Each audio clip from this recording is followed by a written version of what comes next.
திரு எடப்பாடி பழனிசாமி 5 அறிவிப்புகள வெளியிட்டிருக்கிறாரு. தேர்தல் அ அறிக்கையாக. இன்னும் கொஞ்சம் யோசிச்சு ஒரு புதிய திட்டம்னு 2, 3 அவர் ஏதாவது யோசிச்சிருந்திருக்கலாம். எக்ஸிஸ்டிங்கா அப்படியே டெவலப் பண்ற மாரி, எக்ஸ்டெண்ட் பண்ற ரூ. மாரியான 1000 திட்டங்களா பதிலா இருக்கு. இன்னொன்னு 2000. சொல்லட்டுமா? குடுக்க வேண்டியதெல்லாம் குடுத்தாச்சு சார். மக்கள் ஓப்பனா பேசுவோமே, இதுல என்னத்த மறைக்கிறதுக்கு இருக்கு? வேற என்ன குடுக்கலாம்? வாஷிங் மெஷின் குடுக்கலாமாலாம் அது ஒரு 2 அறிக்கையில ஏதாவது ஒண்ணு வரதான் போகுது. திமுக குடுக்கல, இவங்க குடுப்பாங்க. ஏற்கனவே குடுத்ததெல்லாம் குடுக்குற அமல்படுத்துற சூழல் வரல, அல்லது அமல்படுத்துற சொன்ன கட்சி ஆட்சிக்கு வரல.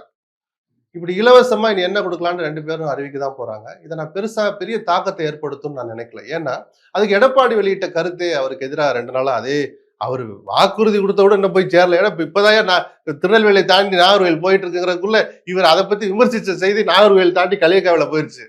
நான் சொல்றது புரியுதுங்களா? சோ சமூக வலைதளங்கள் வளர்ந்துவிட்ட இந்த நேரத்துல, இந்த சூழல்ல எடப்பாடியினுடைய அந்த வாக்குறுதி எவ்வளவு ஜனரஞ்சகமானதுன்னு நம்மால புரிஞ்சுக்க முடியுது. அது உடனடியாக ஒரு ஏன்னா முக்கியத்துவத்தை இழந்ததுக்கு காரணம் அவர் வெளியிட்ட அதே கருத்து. ரொம்ப காலத்துக்கு முன்னாடிலாம் இல்ல.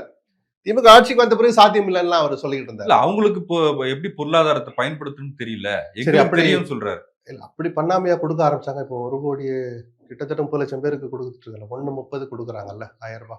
அது ரூ. 1500 உதவி கொடுப்பாங்க. இல்ல ஒரு 2000 அறிவிச்சாருன்ட்டு இவங்க 2000 கூட அறிவிக்கலாம். இதெல்லாம் இந்த போட்டியெல்லாம் ரசிச்சுட்டு ஒதுங்கிடணும். எது நடக்குதோ நடந்த பிறகு பார்த்துக்கலாம்னு. இல்ல இருசக்கர பழைய வாகனம் ஓய்வூதிய திட்டத்தை அமல்படுத்தும் இவங்க சொன்னாங்க.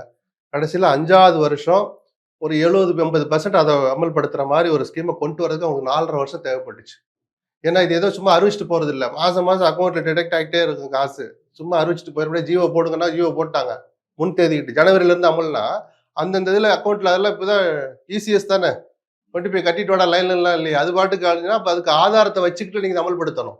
இல்ல அப்ப வரமாட்டாருன்னு தெரிஞ்சுதான் இதெல்லாம் அறிவிக்கிறாருன்ற மாதிரி. இல்ல அப்படி நம்ம ஆ. சொல்லக்கூடாது சார். நீங்க இது ஜனநாயக நாடு, எல்லோருக்கும் உரிமை இருக்கு. எல்லோரும் மக்களை சந்திக்கட்டும், மக்கள் ஒரு முடிவு எடுக்கட்டும். எடப்பாடி இதை சொல்லிதான் வரணும் இல்லை, இதை சொல்லாமலே அவரும் கூட ஒரு துணிச்சலா சொல்லலாம். நீங்க எழுதி வச்சுங்க அடுத்த அமைய போறது அம்மா ஆட்சி தான் நேற்று எம்ஜிஆர் சிலைக்கு மாலை போட்டு அறைகூவல் விடுத்திருக்கிறார். அதையே நம்ம கிண்டல் பண்ணணும். வரவே முடியாதுன்னு சொல்றதுக்கு நாம யாரு? இல்ல ஆண்களுக்கான விடியல் பயணம் பேருந்துல. அதாவது எக்ஸ்டெண்ட் பண்றாரு. இவங்க பெண்களுக்கு கொடுத்தா நான் ஆண்மலைக்கு சேர்த்து தரேங்கிறார்.